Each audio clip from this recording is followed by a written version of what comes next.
Thanks, Harry. So I'm going to give you the consultant's perspective on brownfield development, or in other words, the bad news. So the theme of my talk is really going to center around how the rules have changed from how we deal with brownfields from the pre-2011 till now. So back on July 1st, 2011, the ministry brought in amendments to Ontario Regulation 15304 that brought a lot of changes. So they brought in changes to cleanup standards, which meant most of them went down or became more stringent. There's more prescriptive standards now for Phase 1 and Phase 2 environmental site assessments. So these are the studies that the qualified person like myself has to prepare to support the filing of a record of site condition. And the ministry has come up with around 30 to 40 pages of specifications on what needs to go into those reports now. They brought in a Tier 2 risk assessment, or what they felt would be a streamlined risk assessment process. There was a general recognition in the past that risk assessments took a long time. The ministry knew these standards were getting more stringent, and they wanted to come up with a more streamlined method that would hopefully help some sites move through the risk assessment process more expeditiously. Lastly, there's some changes to the record of site condition process. And we're in a bit of a twilight zone right now. These amendments came in on July 1st, 2011, and the final stage of a transition to the new amendments and new rules occurs at the end of this year. But we've had that year and a half now to really test drive these new regulations. So I'm going to spend some time talking about what we've learned. So first off, there's no doubt that many of these new standards are going to make brownfield remediation more challenging. Remediation is going to be much more costly in some cases, and there'll definitely be cases where it's not feasible at all without the help of a risk assessment. And these challenges are going to occur both in potable groundwater areas such as the Waterloo region or Guelph, and non-potable groundwater areas such as Brantford. And one thing I want to show you on a few slides coming up is that there are a few instances where there used to be a bit of a competitiveness gap, where if you had non-potable groundwater in your municipality, you were subject to some less stringent standards because you didn't need to protect against people drinking groundwater. And that might have made remediation of similar sites more cost competitive in a non-potable groundwater environment. Well, there's definitely some situations now where that's changed, and a good example is sites contaminated by petroleum. So municipalities need to understand this and make sure that their incentive programs are adapting for the changes in more stringent standards, and also this change in the competitive gap between different standards. So I just want to highlight some standards that are generally found when you're searching for or investigating sites that have been contaminated with petroleum. So these are called BTECs, which is benzene, toluene, ethylbenzene, and xylene. These are chemicals that are found in gasoline. So if you look at this slide over here, let me just get the right button. So this left-hand side here is potable groundwater. You can see under the old rules, this is where the standards were, and they've dropped considerably down to these lower levels as of 2011. Under non-potable groundwater, under the old rules, 2004 standards, the standards were considerably higher than they were for the potable groundwater situation. These have now dropped down to basically identical levels to the potable groundwater situation. So if you got a site in Brantford, it's contaminated with BTECs, you're kind of fighting the same battle you would have in a municipality that dealt with potable groundwater. It's a similar situation with groundwater. Groundwater cleanup standards didn't change too much where you have a potable groundwater environment, but there were substantial drops in a non-potable groundwater environment like Brantford, which makes those non-potable groundwater communities more on a level playing field with the potable groundwater situation. The next thing that we've learned is that the Tier 2 risk assessment process really hasn't delivered on its promise.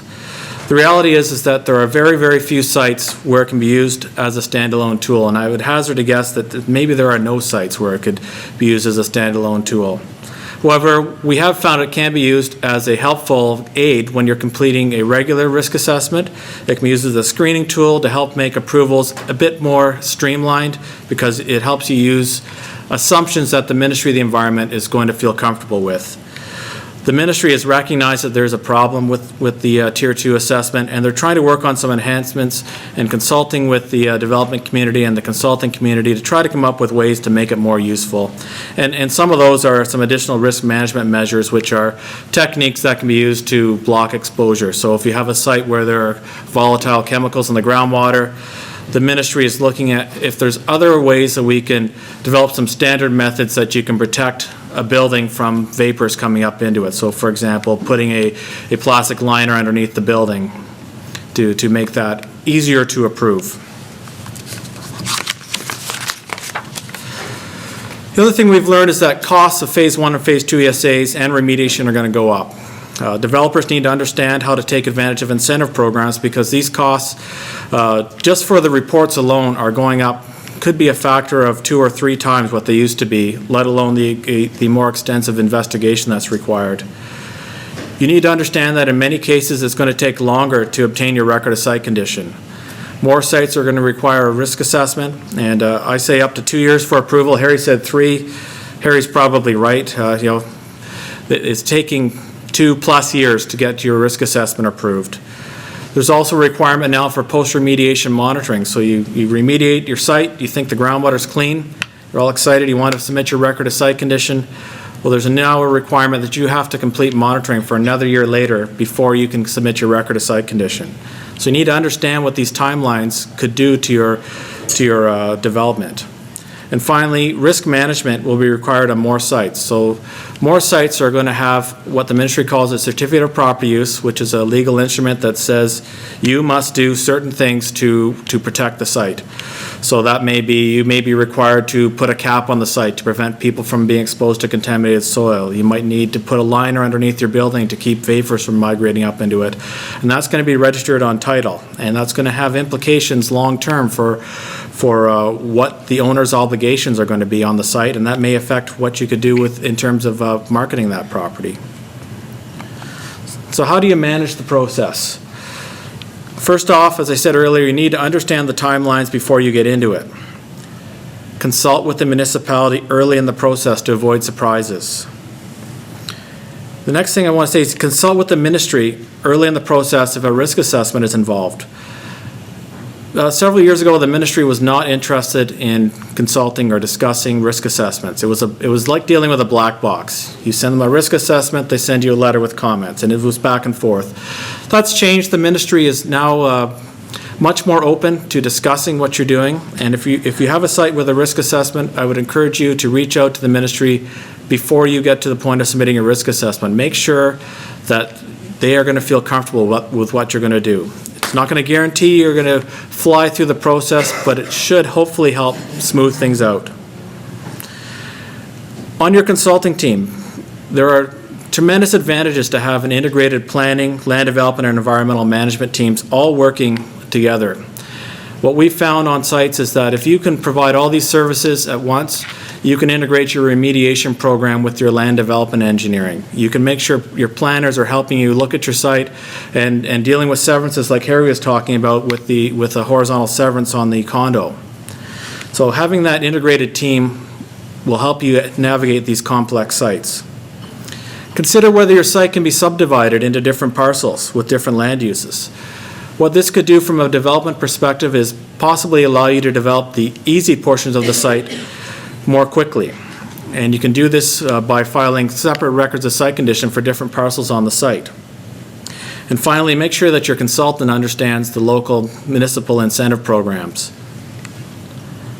The last thing I'm going to close with is a bit of a theme you're going to see throughout the day. And this is a project example we as a panel selected, which is 2 Drummond Street. This is a 4-hectare parcel on the north side of the Mohawk Canal, just across the canal from the Greenwich Mohawk site. The past uses on the site were a hydro station. There was a business called National Cleaners and Dyers, a Salvation Army warehouse, and then businesses called Robertson Restoration and Robertson Management Accountant. We were told that environmental site assessments haven't been completed. So From a consulting perspective, I had very little information to go on other than the names of some past uses. But just looking into Ontario Regulation 153, you can quickly start to see where there might be some potentially contaminated activities, and there's a schedule in the regulation that lists these that would apply to the site. So there is potential for chemical manufacturing, processing, and bulk storage, dye manufacturing, processing, and bulk storage, electricity generation, transformation and power stations, and operation of dry cleaning equipment. Anytime you have a activity that falls into what the ministry calls a potentially contaminated activity, that is going to require both a phase 1 and a phase 2 environmental site assessment. That will be mandatory. In addition, because there was an industrial use on the site, the phase 2 is also mandatory. So just going into the site like this, you need to understand what types of studies are going to be required just to get your foot in the door. And this is important when you look at Brantford's Brownfields Financial Tax Incentive Program, because you need to attach a phase 1 and a phase 2 environmental site assessment to your application.